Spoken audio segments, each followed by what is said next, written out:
بناؤ کہ معصوم تھی تو مانگنا ہی حق کی دلیل ہے. پتہ نہیں خطا کا امکان تھا اور خطا پر تھیں، جب مانگ رہی تھیں خطا پر تھیں، لیکن جب آگے سے حدیث آئی تو ان کی یہ شان ہے کہ جن کے جگر کا ٹکڑا ہے ان کی حدیث سن کے سر تسلیم خم کر لیا. بہرحال یہ ہو گیا.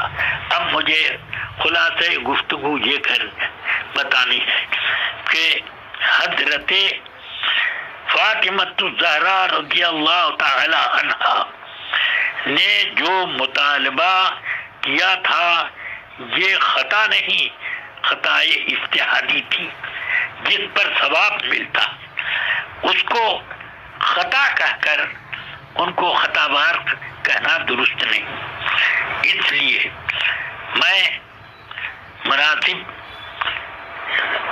جب اس سلسلے میں خطا کا لفظ استعمال کیا گیا اور انہوں نے یہ وضاحت کر دی کہ اس سے مراد میری خطا اجتہادی تھی، تو اب ان کے اوپر طعن و تشنیع کرنا یہ صحیح نہیں، کیونکہ انہوں نے اپنی مراد ظاہر کر کے گویا کہ اس بات سے رجوع کر لیا ہے کہ یہ خطا مطلق خطا نہیں ہے بلکہ یہ خطا اجتہادی ہے. بس اللہ تبارک و تعالی مجھے تمام سنیوں کو اس پر استقامت کے ساتھ رکھے.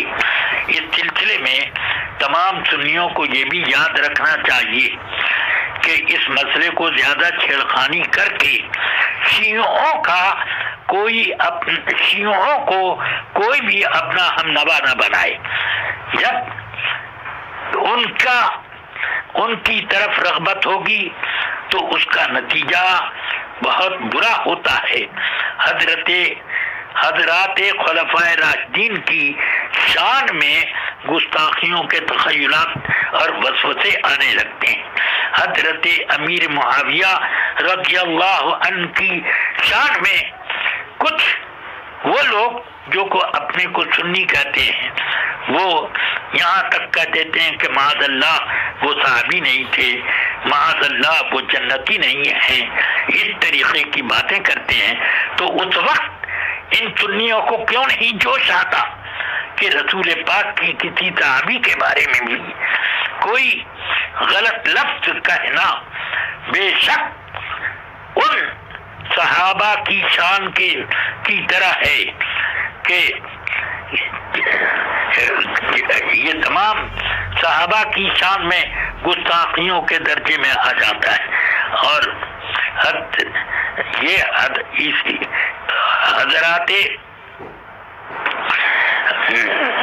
حسنین کریمین پر بھی اعتراض پڑے گا، اس لیے کہ اگر حضرت سیدنا امیر معاویہ صحابی نہیں تھے اور جنتی نہیں تھے تو کیوں حضرت امام حسن نے وہ خلافت راشدہ جو آپ کو حضرت مولا کائنات سے ملی تھی، اس خلافت راشدہ کو کیوں آپ نے حضرت امیر معاویہ کو تفویض کیا؟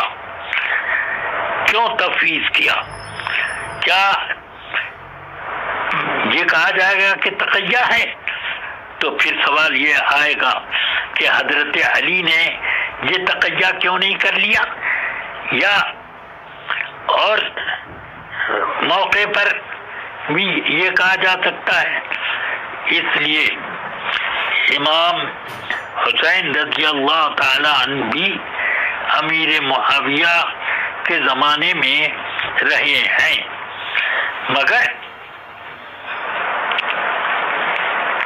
انہوں نے آپ سے یعنی امیر معاویہ سے اپنا وظیفہ لینے میں کبھی انکار بھی نہیں کیا.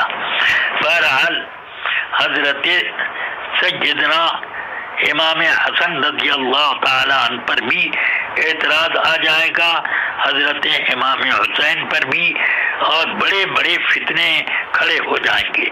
اللہ تبارک و تعالیٰ ان بارگاہ رسالت کے محبوبوں اور رسول پاک کی نسل اطہار کی ان سب کی شان میں ہمیں زبان درازی سے محفوظ رکھی، ہمیں صراط مستقیم پر قائم رکھی۔ اہل سنت کا بیڑا پار اصحاب حضور نجم ہیں اور ناؤ ہے عطرت رسول اللہ کی، وصلی اللہ تعالی علی النبی الکریم وآلہ وصحبہ اجمعین۔